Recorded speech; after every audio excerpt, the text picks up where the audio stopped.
Hey everyone, thanks for tuning in to Our Community with Whitney Prather. Learn about what's happening in Stark and Tuscarawas counties and the surrounding areas. We're going to highlight interesting people, businesses, organizations, churches, events, and even more. Stay tuned.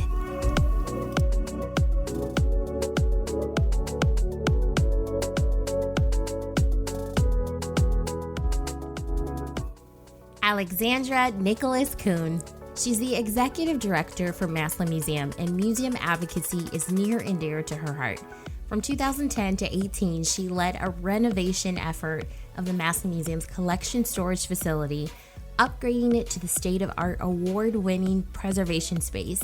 And most recently, she oversaw the museum's $6 million expansion to increase its capacity to 18,000 square feet to serve the community. In 2011, she was recognized with the Y Stark 20 Under 40 Award and was a 2012 inductee to the Canton YWCA's Women's Hall of Fame. In 2020, she was honored with the D. Hoff Emerging Philanthropist Award. She's a member of Seroptimus International, Canton, Stark County, in the Akron Chapter DAR, and resides in North Canton with her husband and twin daughters, PJ and Myra. They are so adorable and intelligent. They're 5. They're great. Anyway, enjoy our chat. So today I am so excited to be speaking with Alex Nicholas Kuhn of the Massillon Museum. Alex, how are you? I'm doing well, Whitney. Thank you so much for having me. You are welcome. I'm so excited to be able to speak with you. The Massillon Museum has a lot of things going on, and you've managed to stay busy. It seems I get those press releases and I see all of the events that are upcoming. So let's first start off what you're excited about right now. Yes, so we have an amazing team at the Massillon Museum. They're so creative and so connected and spread out within the community. So we've been able to maintain our relationship with artists and other resources throughout the community to continue delivering great programming. And a lot of the programming the community expects of us, a lot of our hallmark lecture series and events and classes and workshops like Do the Muse. So I'm really excited that we're currently in the process of producing our first quarter calendar for 2021. And we'd suspended sending those out for the last 3 quarters of 2020. So I'm really excited that we have a calendar chock full of programs, most of which are virtual, but programs and exhibits and opportunities for people to engage with art and history. And I know that the recipients of that calendar who look forward to it will be excited to have that reassurance that their Massillon Museum is doing well. Good. Yeah, I'm glad to hear that you guys are doing well, and glad to hear that you're hosting virtual events. And my question is just like, how did you guys adapt so quickly to that? I know a lot of people who do traditional events and depend on that foot traffic have had to really scratch their heads and think about how to engage with their patrons. But how have you guys managed to do it so seamlessly?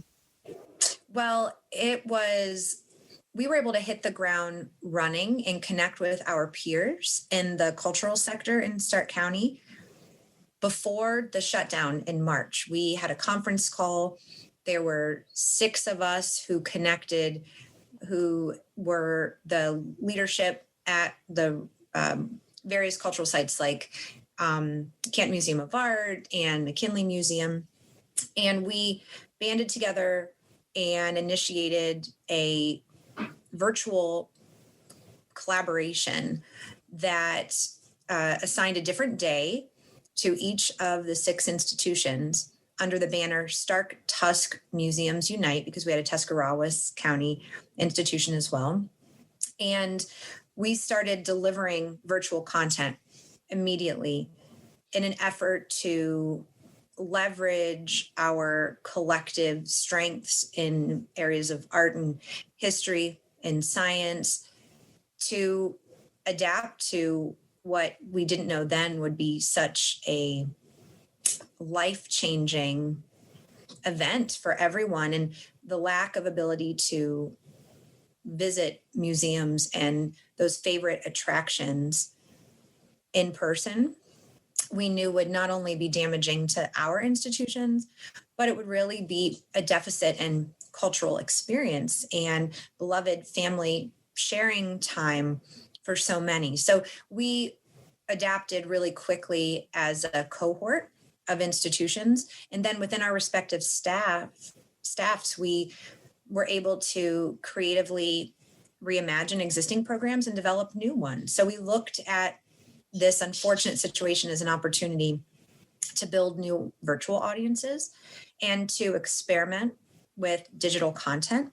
And we were able to gauge, using the metrics available to us, the marketing metrics across social media platforms, and being able to, evaluate click-throughs and so forth. We were able to analyze what people were consuming and what they most wanted to see and how we could best stay connected to our audiences. So it really ramped up our virtual game, and it heightened our skills at analyzing the ways in which people were interfacing with digital content. So we learned a lot about ourselves through that process, but we have a lot of wonderful resources in the community that helped us deliver that content, like MCTV in Massillon, and just really relied on the expertise within our institution and around the community to help deliver this.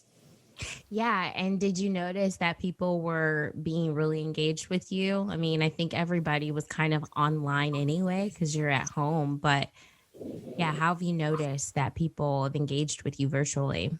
Yeah, we saw the largest consumption of our content across, I think, Facebook and YouTube via historic film footage. People really loved watching historic footage that we presented, but also our lecture series, our Brown Bag Lunch lecture series. People looked forward every month to being able to access that vast presentation of different art and history topics. And they would email us in advance, where can I find the link? And we started gathering a lot of the comments, and we started initiating surveys to see what people were consuming most. We had some, efforts across Instagram and other channels that maybe weren't as effective, but they did keep us present. Yeah. I love that you say that, because I'm a branding person. So I just really appreciate you listening and doing that active listening and figuring out that, Instagram is really, really popular and it's growing, but your audience was connecting with you on Facebook and on YouTube. And I think that's really interesting that you were listening. And you guys hosted was it an annual event? I kind of remember seeing the tour of, I remember some of your team members giving like a tour of your facility and kind of walking people through your annual event. I thought that was super cool, Alex. Yeah, the island party, I think maybe Was it the island party? it might have been. Okay. The island party is an annual event, and we did have different snippets within where we had staff focus on aspects of what we do. Okay. We had a collection, we had a walkthrough as well. We did a lot of it's hard to now. You guys are busy. We're very busy. It's so interesting. I think people felt that having the ability to work remotely or the lack of on-site visitors would slow down our pace, but it was really the opposite, because at first, like everyone else, we were trying to catch up, right? Like educators who had to adapt to virtual audiences, and really a lot of industries that aren't accustomed to working this way. We spent a lot of time trying to catch up, purchasing some new technology, building our digital literacy, and strategizing across all these different social media platforms and figuring out our delivery mechanism. So we worked on all that. Then once we were in the groove, there's a lot of editing, like you and I were talking about earlier. It's great to record the content. Then you have to go back and you have to edit. We have so many staff members whose skill sets are so sharp and in that area. And all the while you're developing new content, right? and planning further out. And museums are used to planning years in advance. So it was a real challenge for us to only bite off, like at first, a week, chunks in a week. Then when we got bi-weekly, we were so proud of ourselves, and we could eventually get to a month and then quarterly. So rebuilding our program and redesigning, the timeline was a huge effort. But our annual island party is an event that usually welcomes 2,500 to 3,000 people on site on our grounds every year. And we had to reimagine it in a digital format. And we wanted to continue to support the artists who make the event, the musicians. So Carlos Jones, we were able to still honor our contract and again, reimagine what the performance would look like. And we had him and his band safely come on site and record with the absence of an audience. And we're able to deliver that and bundle a package of some other fun tours of the museum and some fun promos in advance to make a virtual, turn a 5-hour event, in-person event to a 1-hour virtual event. But it was effective. It leveraged some donations, and the great thing is then it lives on too. You can log on, still see it on our Facebook and YouTube pages today. Yeah, I love how you said that you just had to reimagine, and there's just been tons of reimagining going on. We need to think creatively, and use the God-given gifts that we have been given. So I love to hear that you guys have just had to, stretch yourself and make sure that you show up for your community. And speaking of community, you guys have garnered so much community support throughout the years. I think people just love the Massillon Museum, and you guys are so involved. I want to know, just from your perspective, Alex, outside of 2020, just like what has been your strategy to just endear Massillon Museum to the community? Well, we rely on the Massillon community support for a majority of our operating budget. We're the only museum in the entire state supported by way of a property tax levy. So every 5 years, we go to the voters and we ask them to renew their support. If we're not honoring their expectations of us and we are not meeting their needs, they have every right to decide not to designate tax dollars, vote not to designate tax dollars to sustaining a museum that has been and always will be free in terms of admission. So we have every day, we are highly conscious of and grateful for the support we receive from the immediate community. And there is an authenticity that obviously people would expect from every cultural site, every nonprofit, every organization that they choose to support. But I think the fact that we are so interwoven into the fabric of the community, there's such a give and take, and it's so visible. Mm-hmm. That translates into an authenticity and a genuine desire to be here in service to the community that people appreciate. So that community support we've garnered and that the museum has garnered since 1988 has been a lifeline for us, but we don't ever take it for granted. We consistently pursue other funding streams and opportunities. We've been so grateful to have had the ears of our elected officials at the city, the state, and the federal levels, and being able to advocate for the value of museums as educational centers, as providers of unique cultural experiences, as conveners of people around topics of, vast art and history topics, but also willing to host conversations more challenging too.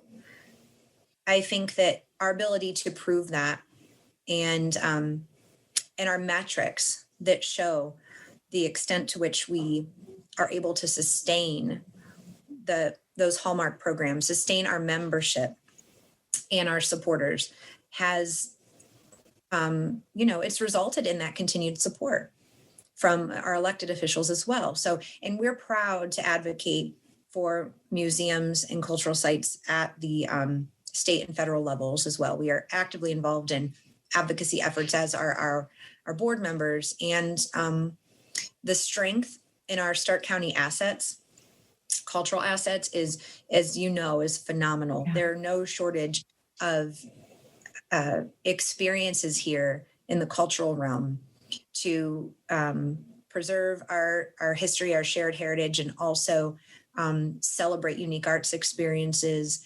And so the fact that we're all able to collaborate too and not compete with one another, I think makes each one of us that much stronger. And so, yeah, the community, no one can do anything, as if this whole pandemic has proven, we are all in this together. No one is an island, and we feel very much the same way in terms of planning our programming and developing our vision with the community in mind. Yeah. Well, that's wonderful. Alex, I have watched you from afar for a number of years. How long have you been with the Massillon Museum? Can you tell me? I have been there for 19 years. Wow. I thought you were going to say 20 years in I August. thought you were going to say 10. You look like you've been there for 10. flies. Alex, what moisturizer do you use? The arts keep you young. The arts do keep you young. Okay, we'll have to talk offline about your moisturizer because, honey, you don't look like you've been anywhere for 20 years. Oh, I don't have that great of a camera on my computer. Just wait till it upgrades. Anyway, I know that you have had the point of this is that I know that you've had such a great leadership ability because your team has just stayed in place. And I think your team is made up largely, I don't know all of them, but certainly the visible ones are made up of millennials. And so I think that says something about you and your leadership and your ability to energize and possibly your ability to, just cast vision. I heard you one time talk about placemaking, and it just really stuck with me. This was a number of years ago, and it really changed the trajectory of what I think about, living in Stark County and doing Stark County. So I'm just curious about some of the ideas that you have as you lead your team. What are some of your leadership values? Thank you. I think I had the benefit of growing up and learning to be a professional in the museum environment, in the Massillon Museum environment. So I had the benefit of starting as an intern in 2001 and experiencing what it was like to learn hands-on and get to know a community from which I did not originate. I was born and raised in Akron. I graduated from Stowe High School. I went to Kent State and found out about the Massillon Museum through interning at the Akron Art Museum. And it was one of the most serendipitous, beautiful, life-altering moments of my existence. Clearly, I owe now almost half my life to the wonderful, enriching experience that I've had at the Massillon Museum. So I think what I learned from having started there as an intern and working my way through the organization is that I had the benefit of understanding all the departments. I'd managed volunteers, the museum shop. I'd helped with, I managed the education department, had worked in collections and curatorial. So as the organization grew from a size of, 5 individuals to now 16, which is still not a large staff, but as you can appreciate, having, more than tripled in size, I've been able to see it grow. And I've been able to understand that the people managing aspects of the museum are best when left to manage with their own vision, with guidance, of course. That's my job, to make sure we're adhering to budgets and we're meeting goals and deadlines and so forth. But I think you get the most creativity and productivity from individuals when they feel as though they're appreciated and they're reminded of their value, but also they have examples are set by the leadership. So they know that there's nothing asked of them that I wouldn't do, that I will always value their opinion, their and give credit where credit's due. But at the same time, it was really important to me that I help build and sustain a culture where we also understand that it's not any one individual who is, propped up to receive credit for something, but rather everything we do is done in the spirit of the collective we, so that the museum is recognized as being the thing which is thriving and responsible for developing all these programs so that it's sustainable when we're not there. So that takes some time to build that culture, and that there was some work there, but we have a great board and wonderful volunteers. And you're right, we've sustained, we have a lot of longevity on staff. And there are individuals who have been there nearly as long as me, who are older, from whom I've learned a great deal, and who are younger, from whom I've learned a great deal, and whom I've been able to teach. And that's the thing too, is that we all feed off one another and cross-pollinate ideas and experience. So by way of the diversity among our staff, we're able to just amplify that expertise and experience. And it's just been something really magical. It has been. It's been magical to actually watch. I think about it, the person that I knew to work there, I don't know, 10 years ago is still there, and they're my age. It's just really interesting, and it's amazing, and it speaks of your leadership, and that's awesome. You guys did an expansion. Can you tell me about that? Absolutely. Well, when you mentioned placemaking, Whitney, I'm a huge proponent of making your world what you want it to be, and not waiting on someone else to transform something for you. And I realize that there's only so much any of us can do individually, of course, and we have to focus our vision. But the expansion is a perfect example where, one day, we'd been talking about the need to expand. And one of our board chairs at the time, we were having one of our, I don't know, I think we would meet maybe monthly around breakfast to just catch up. And she asked me, I'll never forget, she was holding her tea, and she just asked, so when are we going to do this thing? When are we going to buy those buildings, and when are we going to start? And I, you can make a million excuses for why it's better to start something this time or that time or in a few years, but I didn't have a good excuse. And I said, well, I guess we can start now. And she'd been through this process of expanding a company in a building before, so she offered wonderful expertise. And so we just started. You have to dig in. You have to put your foot down. You have to make the decision, and you have to dig in and start doing the work and getting everyone on board and believing in the vision and believing you can do it. And folding more and more people, funders and leaders and experts into validating that vision and believing it as well. And then the next thing you have this beautiful 18,000 square foot addition that will continue to serve the community for generations and generations and generations. And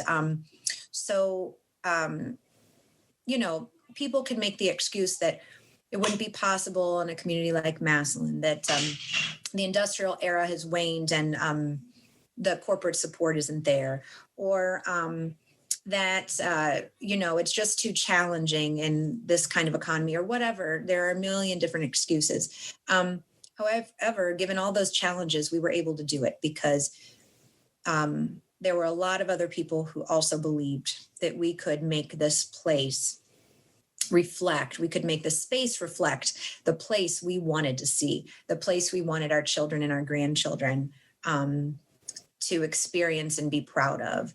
And so it was great leadership from our campaign co-chairs, Bob and Nancy Gessner, a lot of amazing, the Start Community Foundation, the state of Ohio, all the individuals and businesses and foundations who supported us, they all got on board.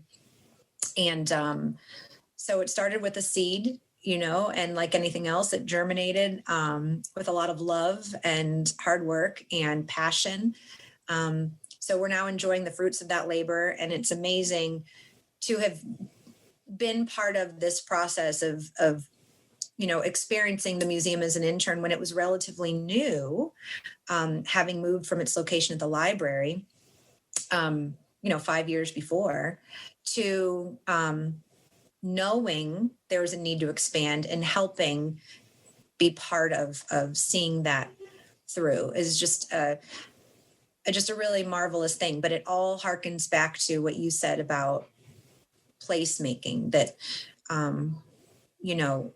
no one's going to do this work for us. We're not going to go to sleep one day and wake up and what we want to see materializes. We have to be willing to do the work. So I love that. I feel like that was just a masterclass in 5 minutes. And now I want to know. I've inspired everyone to get up and start building a building or seeing their dream through. It takes a long time, but yeah, I mean, I feel like that's a masterclass. No one is going to get up and do it for you. How have you experienced things personally in your life where you felt like you had an obstacle in your path and you've had to kind of just dig deep and realize a goal? I'm just curious. It's kind of off the cuff, Alex, but no, it's all right. I think surrounding yourself by people who encourage you, and also a healthy amount of people who are skeptical, because I think they remind you that those challenges are real. A lot of them are, psychological, but a lot of them are also very real. Like funding is a very real challenge that almost everyone has to overcome in seeing something through. But I think surrounding yourself with really genuine people who have the best interest of the vision. Yeah. I like what you said earlier about validating the idea, Mm-hmm. Yeah. Yeah. It's, it would be one thing if I had a vision to, I don't know. I'm trying to think of something really ridiculous that wouldn't come off as sounding offensive. I don't know. If I wanted to build, I don't know. I can't think of anything that I maybe won't regret saying later because I haven't thought it through. But, if you have to have an idea that a lot of people can get behind because it has the greater good in the community in mind in terms of service. It can't be self-serving. So we understood. So there have been a lot of challenges, whether it's seeing an exhibit come to fruition that we believed could happen at the Massillon Museum, because why not? We had a great Andy Warhol exhibition in 2013 at the museum. We approached the Warhol and we asked if we could access his collection of photo booth photography that nobody had ever developed into an exhibition. And they agreed. I mean, it was after, again, a lot of, back and forth paperwork, validating that we could do it, or proving that we could do it. In terms of security and funding and so forth. But they agreed. So why not? So why couldn't the Massillon Museum host a Warhol exhibit? Why couldn't the Massillon Museum bring in a collection of Ansel Adams photographs? Why can't we present this world-renowned art experiences directly to our community? We're very self-aware. We're aware of the scale on which we can do things. We're aware of the extent to which we can market and what our budgets are. But that doesn't mean we still can't dream big. Right. And because we as an institution have earned our accreditation and we've demonstrated to the public our value, we were able to leverage, everything builds upon everything else, right? We're able to leverage all of that to get to the point where we could, see a particular vision through, whether it's an exhibit or, bringing in a musician to play at the museum, or expanding the facility. So I think most of the challenges are, which we've not faced a lot of, are the skepticism. Usually we're very realistic about our goals and thought. But the skepticism is probably the biggest challenge. We had several along the way with the construction project. You talked about, it's ironic, you said, how did you dig out of them? Because, at one point in time, we'd gotten to the place where we'd literally dug the foundation of the new building, only to find that the soil content wouldn't support the original design. And so we literally had to go back to the drawing board. We had to invest more money. We had to ask for more support to rethink and redesign. And it set us back, and it, delayed the timeline. It meant doing more work, meant, raising more money, but we had to do it.